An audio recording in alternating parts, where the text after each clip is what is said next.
Hi, I'm Jennifer Smith from the Coping with Depression blog at HealthyPlace.com. And today I'd like to talk to you about when we struggle with our mental health. And of course, it's hard enough as we deal with our depression and as we struggle to cope with our depression. But oftentimes there are external forces that can worsen our mental health. And I want to talk to you about some of the things that I've been dealing with lately, and some of you may have been dealing with these as well.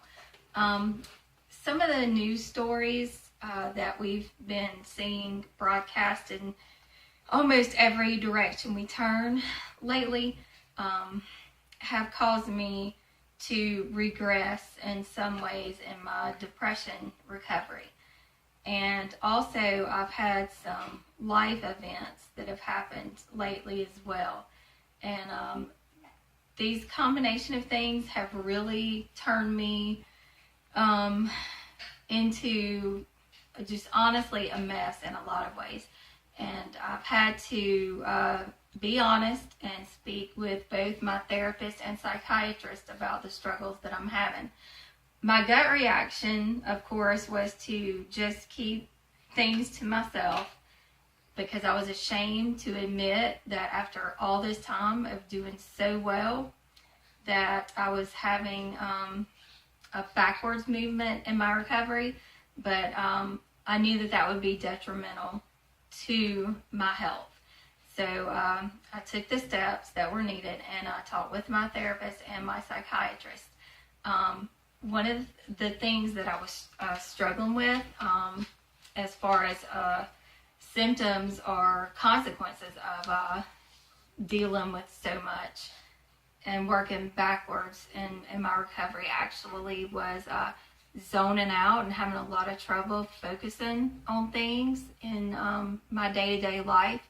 I had so much on my mind and was feeling so overwhelmed that I wasn't paying attention to what I was doing, and I actually did something that could have been life-threatening for me, and spoke to my therapist about it. And so she told me to do something out of the ordinary, whether it be wear a piece of jewelry or paint one of my nails a different color, just to remind me to stay focused in the present moment.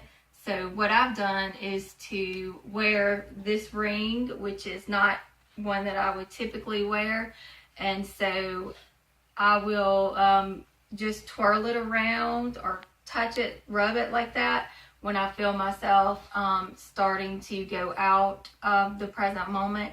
Then it will bring me back to the current situation.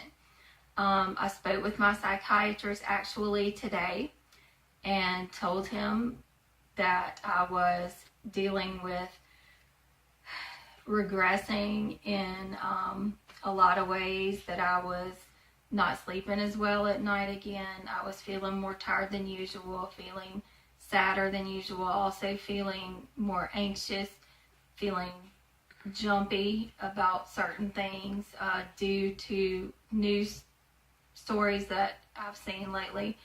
And so he and I agreed that I needed to increase the dosage of one of my medications in addition to seeing him and my therapist on a more regular basis. And while initially that made me feel discouraged that I had to increase my medication, I feel now encouraged about that because, first of all, I was brave enough to take that first step and admit and recognize that I was regressing. And then secondly, there is a treatment for that. And now that I'm on that path, I know that I can get back to the place where I was before in my recovery and then reach an even higher place. So what I want you all to remember is that there will be times where you may go backwards, you may see it that way, but just remember that healing is not linear, and you always need to be honest with your healthcare professionals. Until next time, I'm Jennifer Smith from the Coping with Depression blog at HealthyPlace.